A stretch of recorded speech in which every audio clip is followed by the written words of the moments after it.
सिक्कीम राज्यातल्या मिरचीला GI tag देण्यात आलाय.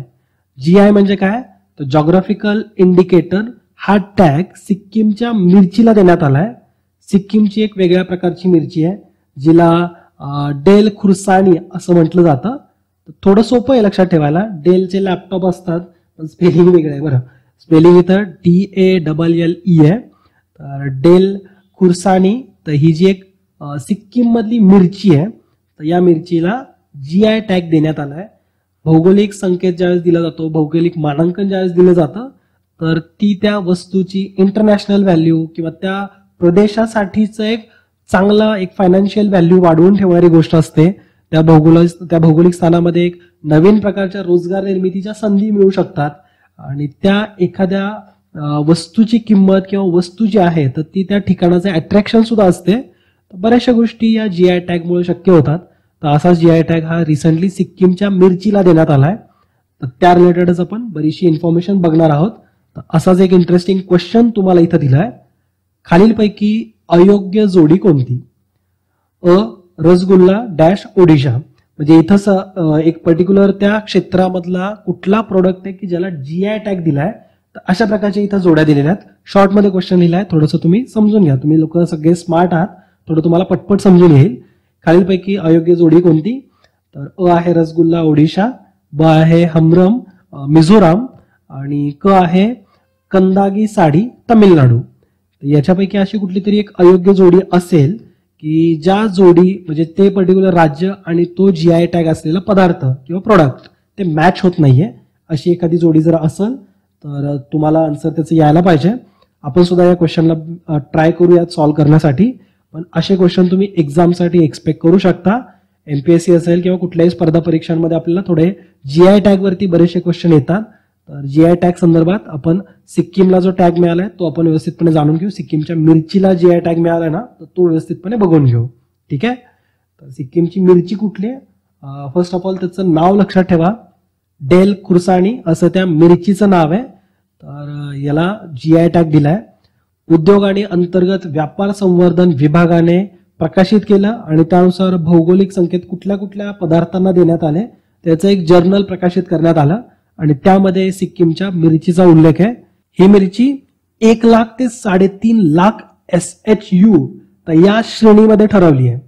आता SHU म्हणजे काय हा तुमच्या मनामध्ये प्रश्न यायलाच पाहिजे. उगाच पाठ करायचं म्हणून ऐकू नका.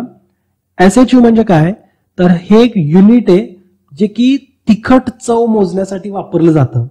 ओके, म्हणजे तिखटपणा त्या पदार्थामध्ये किती आहे, त्या मिरचीमध्ये किती आहे, तर हे जर मोजायचं असेल तर असं थोडी आहे की लई तिखट आहे, गोड आहे, जरा कमी तिखट आहे असं बोलून थोडी चालणार आहे. त्याचं काहीतरी युनिट मेजरमेंटसाठी ठरवलं पाहिजे ना.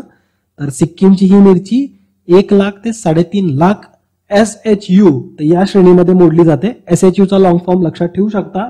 यालाच स्कॉव्हिल हिट युनिट असं म्हटलं जातं. स्कॉव्हिल हिट युनिट. ठीक आहे, म्हणजे किती तुम्हाला हिट होतंय किंवा किती तिखट लागतंय तर यासाठीचं एक मेजरमेंट युनिट आहे ते म्हणजे SHU. ओके, तर या मिरचीला किती कॅटेगरीमध्ये ठेवलंय, कुठल्या श्रेणीमध्ये ठेवलंय, किती तिखट प्रमाणाच्या श्रेणीमध्ये ठेवलंय हे तुम्हाला इथे लक्षात आलं असेल. विशेष म्हणजे ना, सिक्कीमसाठी मिळणाऱ्या जीआय मानांकनाचं हे फक्त 3रं उत्पादन आहे. सिक्कीमचं यापूर्वीची वेलची आणि दार्जिलिंग चहा तर यांना सुद्धा जीआय टॅग मिळालाय. सिक्कीमचं हे मी फक्त 3रं उत्पादन असं यासाठी म्हणतोय कारण भरपूर सारे राज्य आहेत की ज्यांच्या वेगवेगळ्या पदार्थांना जीआय मानांकन मिळतात आणि सिक्कीममध्ये सुद्धा भरपूर असे युनिक पदार्थ आहेत की जे फक्त सिक्कीममध्ये आपल्याला बघायला मिळतील. तर ठीक आहे, हे फक्त 3रं त्यांचं उत्पादन होतं. पण मागचे 2 कुठले आहेत ह्यावरती क्वेश्चन बनेल. तर सिक्कीमची वेलची आणि सिक्कीमचा दार्जिलिंगचा चहा जो आहे तर यांना ऑलरेडी जीआय टॅग मिळालेला आहे आणि सिक्कीमचं हे 3रं उत्पादन आहे. म्हणजे सिक्कीमची ही मिरची की जिला जीआय मानांकन दिलं जातं. ठीक आहे. चेरीच्या आकाराची ही एक लाल मिरची असते, छोटीशीच असते चेरीच्या आकाराची आणि तिला आपण वेगवेगळ्या सॉसेसमध्ये सुद्धा वापरतो.